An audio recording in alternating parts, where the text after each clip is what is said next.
Good morning or good afternoon. Today's lecture video is the LA Riots, so let's jump in and begin. Some background.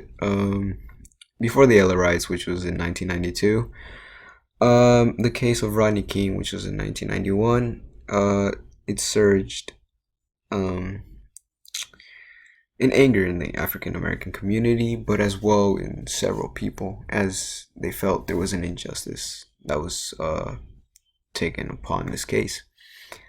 And the LAPD, they actually had um, an incredibly high kill rate. It's interesting.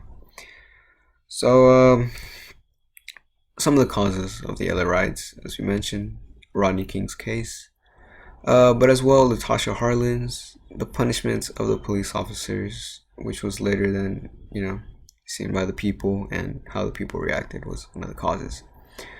As you can see, Whoa, sorry. As you can see, there is Rodney King, brutally beat up. Right here we have Latasha Harlan's, which is a case we'll be talking about as well, and then we have one of the police officers that was that beat up Rodney King. Rodney King.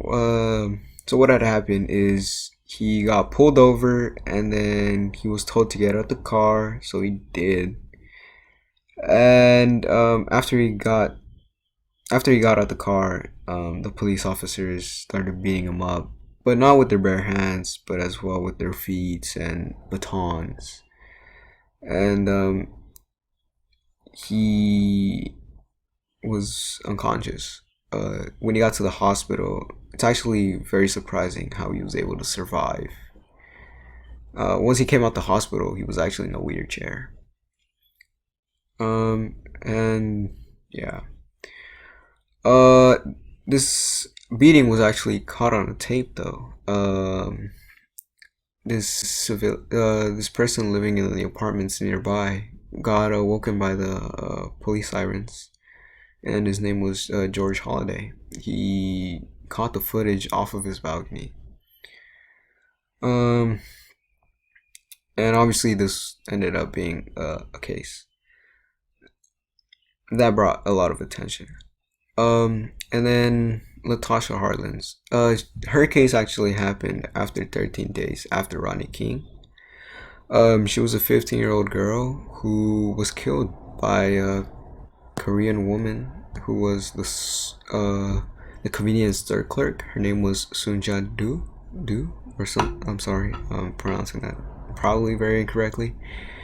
But she Sunja Do, she claimed that Latasha was trying to steal a drink, but afterwards, it was seen that Latasha was steadily grabbing onto $2, which was more than enough to buy the drink.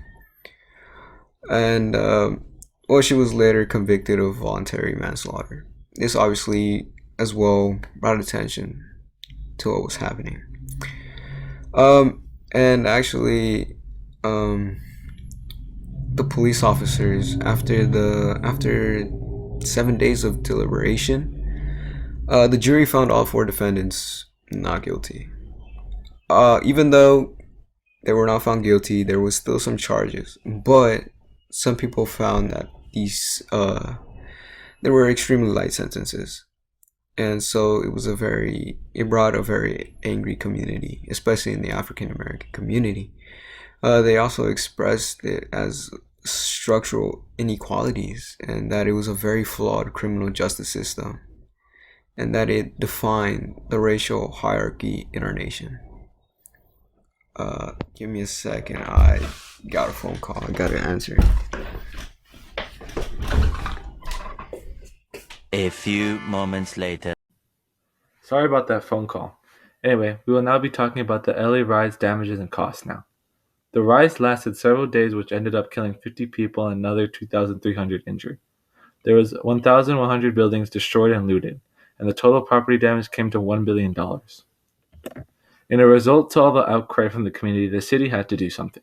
They implemented transcripts to listen what police were saying and implemented a civilian inspector to oversee complaints about the police. The LA Police Department, after the LA riots, got caught in a scandal and signed a consent decree which was a legally binding contract to escape a federal lawsuit. This made sure the LA Police Department was oversaw by the FBI. Even with all these changes, there are still problems in the police to this day, such as the events of George Floyd. Thank you for watching our lecture video.